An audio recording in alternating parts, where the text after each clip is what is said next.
you have to be sensible in terms of how you allocate monies at this particular point in time. And yes, one of the things that we've been actively pursuing with the Barbados Olympic Association is sharing, I don't want to use the word burden, but sharing athletes, especially the ones that are going to the Olympics. So that if with the two of us combined, we can cushion any fallout that may occur. Again, those monies coming in from the lobbies. So we've started those discussions even prior to COVID. And so now will be the time where we look at that. And yes, parcel of our shift in policy in terms of how we do it. Thank you, Minister King. To Minister Cox, again, we're interested in finding out how you would have engaged the national federations during this period. I'm assuming that their operational and administrative activities would have been severely affected. Have you federations in Grenada as to the impact of COVID and what support you intend to put forward to them as a result? Well, the national federations really and truly, they received the financial support at the starting of the year. So they would have had resources, and the challenge that they have indicated to us is just the ability, at least the stakeholders, not to participate in the functions, not being able to have the events. So that is where the real challenge is, having people go out and play. And compete. But in terms of the resources, I think that is not an issue because they were able to draw down on those beforehand, before COVID, based on the approvals they would submit sometime at the end of the year. So they would have their budget approved early. And so they haven't indicated any challenges in terms of finances. Just to piggyback a little bit on what Minister King mentioned regarding how we finance our operations. And we have a similar construct in terms of working with the National Lotteries Authority here in Grenada as well. That provides support for sports culture and national development and nation building initiatives. So it's the same construct, and it's one of the issues that we have raised and we have flagged in as our policy going forward. We do not believe that how sport is financed right now is not sustainable. Not sustainable in the sense that it is not enough for the investment that we want to make in the development of our athletes and persons who have potential to go further. So we have been having some discussions, and I think I did mention with Kevin when we met. We've been looking at a modality of having probably developing a trust fund. Maybe various islands can come together and develop a trust fund where after, say, maybe a decade or so after it matures, it will generate a certain amount of revenue that each country can draw down on. If not, we can look at it even from a national level, where federations, from the support, the subvention that they receive outside, we can establish this trust fund, and it can generate a certain amount we can put in based on what we want to get out of it, and have that fund finance sports and ease off some of the burden on government, of course, and ease off some of the burden on the facilities that we have for financing, like the national lotteries, and also the public sector, the private sector in Grenada has given us enormous support in terms of development. Just recently this week, I had a meeting where they wanted to put some money in sports and to look at whatever facilities that we have deficiencies in to assist in the development of sports. So that is the whole construct that we have, but that is the policy direction which we go in terms of financing sports in Grenada. Has there been any cross-Caribbean ministerial consultations in terms of Minister of Sports to the two ministers? Well, I certainly, actually, I have to speak to him as soon as we finish it, because I have something that I want to discuss with him urgently. When I got the invitation, I said, look, I have to call him, so I didn't call him and say after we speak today, and we can have a quick chat and then we'll discuss a few things. I have a few things in mind. Well, you're free to have an open discussion now if you want, Amanda. Probably not today. You know how we politicians are sometimes. We leave things. I don't think for the public. Everything is due course. Well, Minister Cox, I'm happy to hear that the private sector are still very willing to invest in sport in Grenada. I would like to ask Minister King, there's a lot of doom and gloom being presented around the world about the impact on businesses and corporations.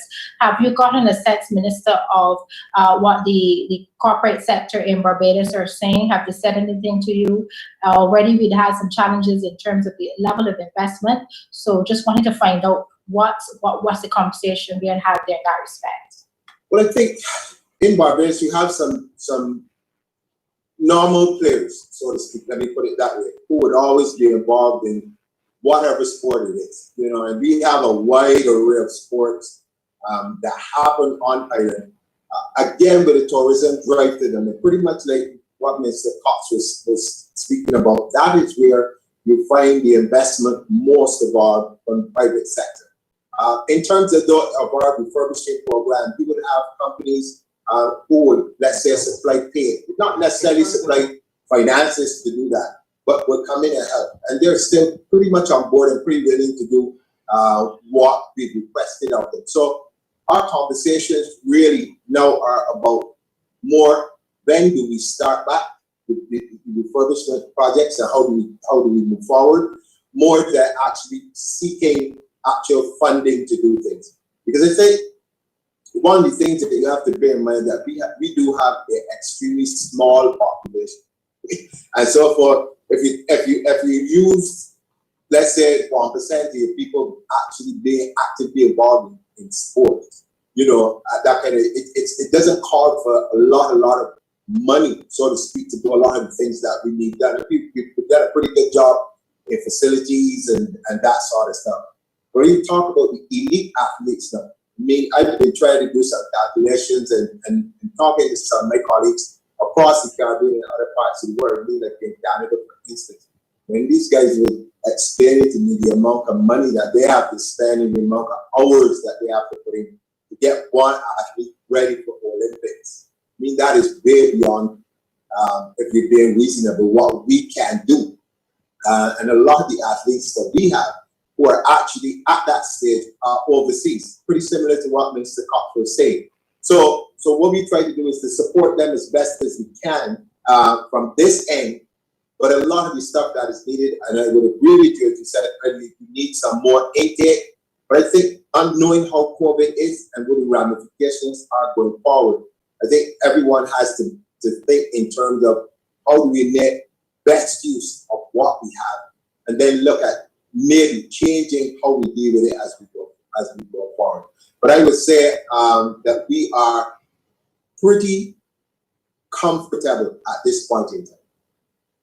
That being said, we will be willing to engage any corporate donors who are outside of that inner circle, as you said, Minister. Thank you for that. I think this is a very good time to introduce into the discussion Mr. Kervin John, the head of Open Campus Academy of Sport. We've been speaking about new funding models. Minister Cox would have mentioned a new and innovative way he's looking to finance sport in Grenada.